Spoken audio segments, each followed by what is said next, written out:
All right, I was having a popsicle in between minutes, but I had to start recording because Richard gave the best gift that he will hate that I'm putting on camera. Mm-hmm. But after Tony says, I don't have anyone else, he just goes, but Smiley. I was like, Rhodey? He's like, no. I was like, Happy? He's like, yeah. And see, now I've driven him to drinking. It's true. This is what I do to my friends. Yeah. Anyway. Anyway. Let's be honest, I drink a lot more than you if there's alcohol around. Yeah, you do. My name is Brian. I'm Richard. And this is I Love You 3000 Minutes, the podcast that time traveled back like a popsicle. What? To rewatch the entire Infinity Saga from Iron Man 1 to Spider-Man Far From Home. One marvelous minute at a time. This is minute 52, you DC fans. I'm a DC fan too. On a lot of CW DC shows. And Richard, what happened of Iron Man 1? 52 of Iron Man 1. What happened? Would you care to watch a minute again? If you want to, I just bit off a huge amount of popsicle. What about Smiley?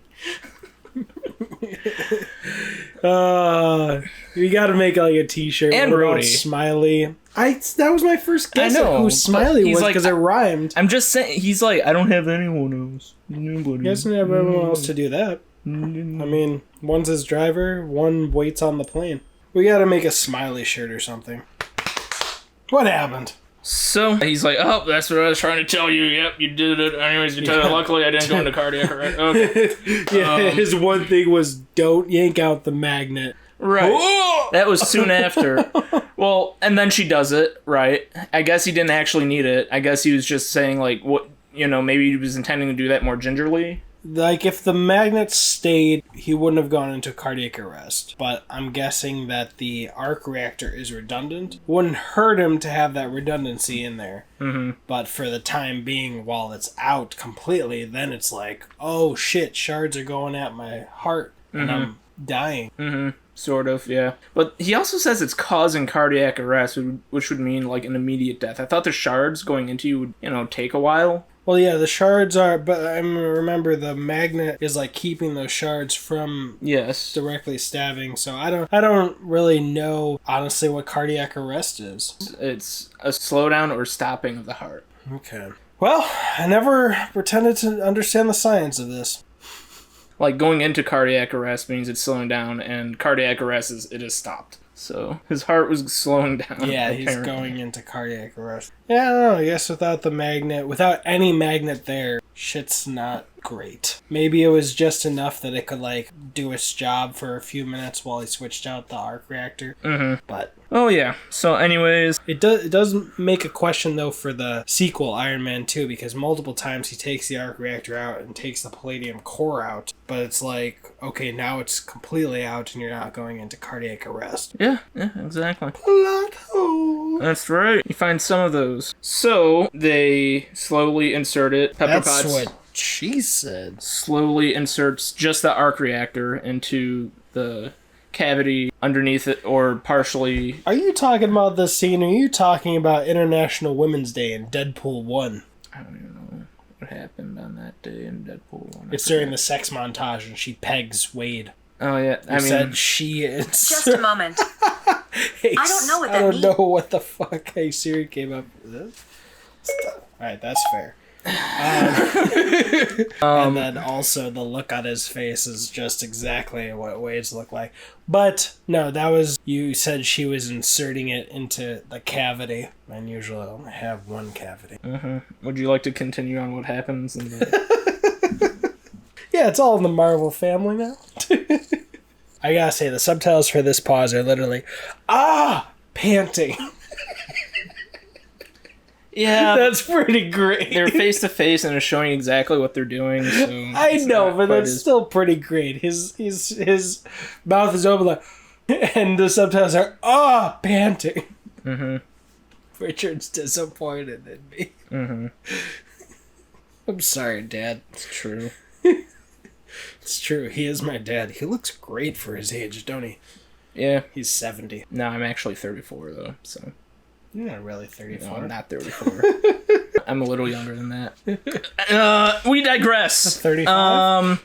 35? So, as Brian is pointing out, Tony Stark is panting right now. And... Oh, no. His subtitle is, hers is panting. It's separate. I'm so done with this. Okay, so... That's when he gets electric shocked. Just, ah! And she's like... No, it's not when he gets electric shocked. Yeah, it's when they're reinserting the thing back into his chest cavity. So. I know, but look at this. Inserted? He gets electric shocked when it gets plugged back in. You're just gathering that from the sound effect? Yeah, no, like that. There's when like she an electrical crunching sound. You hear that... Tss. There's like 4 sound effects going on at the same time. I know, but... It sounds like an exhale of a machine, like...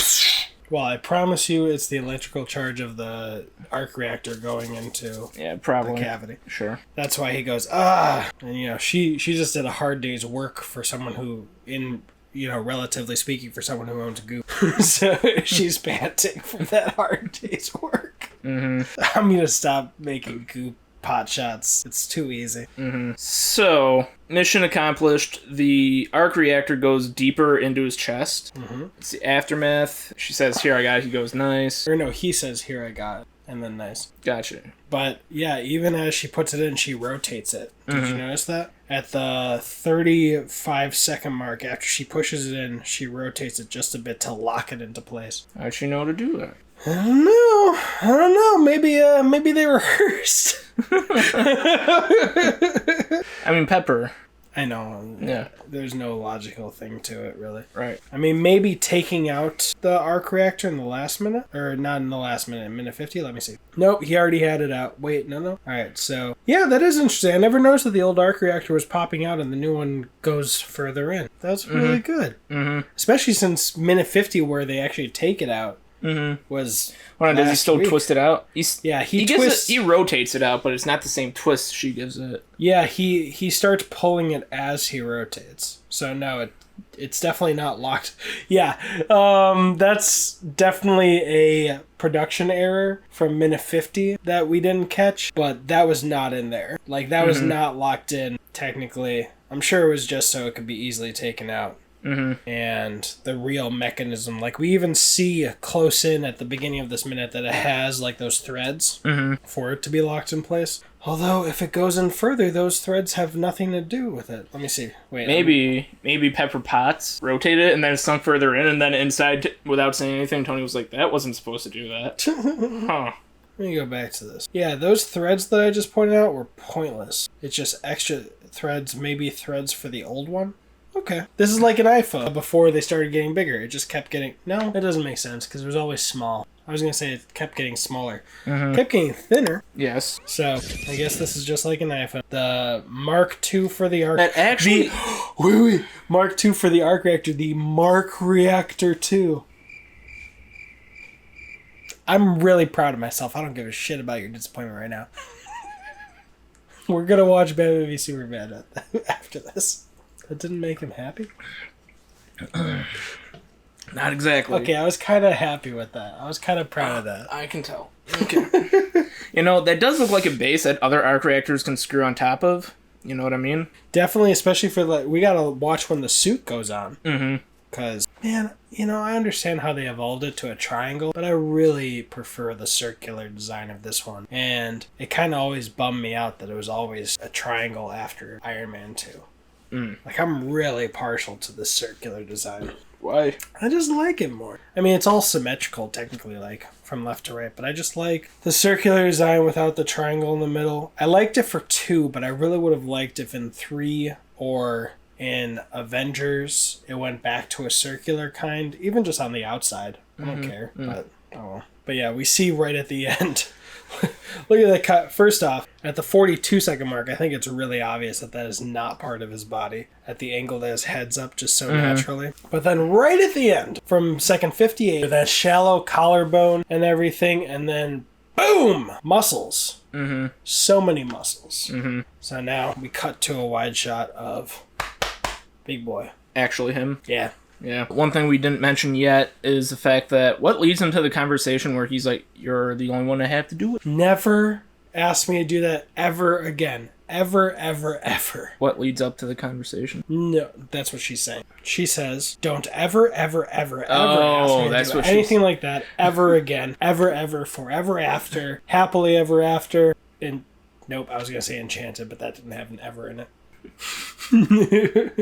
Ella enchant. Nope, that still doesn't. That's what I was thinking of. I just thought you were saying that to me. I was like, what did I do? I was like, You handled that really well for how aggressive that would have been if I was actually doing that. Mm-hmm. It's like, don't ever ask me how I got into that statement.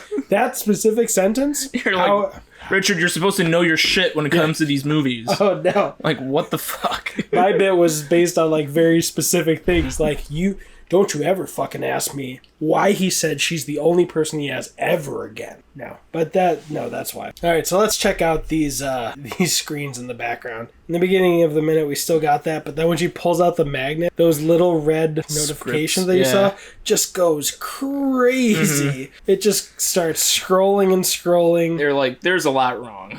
and actually, after the 6th second, we don't see that screen again until everything's fine. Mm-hmm. But you'll notice that at like the 52-second mark and shots like that, there's a screen to the right that has the arc reactor on it. And I think there's just the camera from the arm. Right there. I think it's staring straight at his chest. Might be. It's not recording audio. Unless it's a camera of that arc reactor looking thing behind him. That's just like a desk lamp, right? Could be. Yeah. That's at the 58-second mark over his right shoulder. But we're talking about the screen over his left shoulder. Do you think that's a video feed, or do you think it's just... I think it's just a schematic. Sure. You know how his computers usually do? Yeah, it probably could be. Then he has a 3-dimensional schematic right at the end of the minute next to the arm as well. Mm-hmm. And another little one down. Why are there so many schematics for his arc reactor around? In the last frame of this minute, I literally see 5 arc reactors. 6. The one real one in his chest, the one old one at the bottom left-hand of the corner, the one in the top left-hand corner on the screen that shows his ribs, so it's like an X-ray as well. Mm-hmm. Then 3 on the right-hand side. One on the screen, one big holographic one, and one teeny tiny holographic one in the bottom right-hand corner. Why? I was going to say they need all that information for the precision of what they're about to do, but Pepper just totally botched it, and maybe it's not all that important. It's just what he was studying at the moment, right? You know? Yeah, I mean, he goes crazier with all those holographic things a little later on in the movie, but especially in Iron Man 2. Mm-hmm. Man, he goes crazy with those. And the most important emotional beat of the scene is her saying, please don't ever have me do anything like that ever, ever, ever again. And then he's like, you're the only one I've got. Yeah, and it's a sweet moment. There's a nice little musical cue under it. They slow down. And then in the background, you can hear me going, what about Happy? Would you call it Smiley? Yeah, we gotta do something with Smiley. Put your suggestions down below. What did you do? I just heard a noise. I just mouthed to the camera. No, we don't. I just heard like mouth noises. I was like, what just happened? Alright, well, that was it for minute 52, you DC fans as well. If you're only a Marvel fan and you don't understand 52, just look it up. It's cool. As always, I only said it in one other minute. But if you pledge to the Patreon, I'll send you some stickers. These are the Iron Man stickers. That's an upside down Iron Man. We got some Hulk Busters. There's that one. I'll send you a nice big handful of stickers. Here's another Hulk one. I got a bunch of Avengers stickers, but that wasn't Hulk, that's Hulk Buster. Got a bunch of Avengers one if you're partial to a character. If I got it left, I'll make sure it's included. Pledge even $1. It'll ask for your shipping info. Send it to you. Follow the minutes along on Instagram at I Love You 3000 Minutes. If you're listening on audio, or really wherever you're consuming this, go over to Apple Podcasts, leave a rating or review, and we will be accepting the challenge to eat 1 bite of New York style pizza with da bomb on each bite. Just to torture ourselves. 1 bite for every rating or review by the time we're done breaking this movie down. And if you're watching on video, please like, subscribe, and check out the other Minute podcast there. All right. I'm Richard. I'm Brian. You've got an army. We've got a podcast.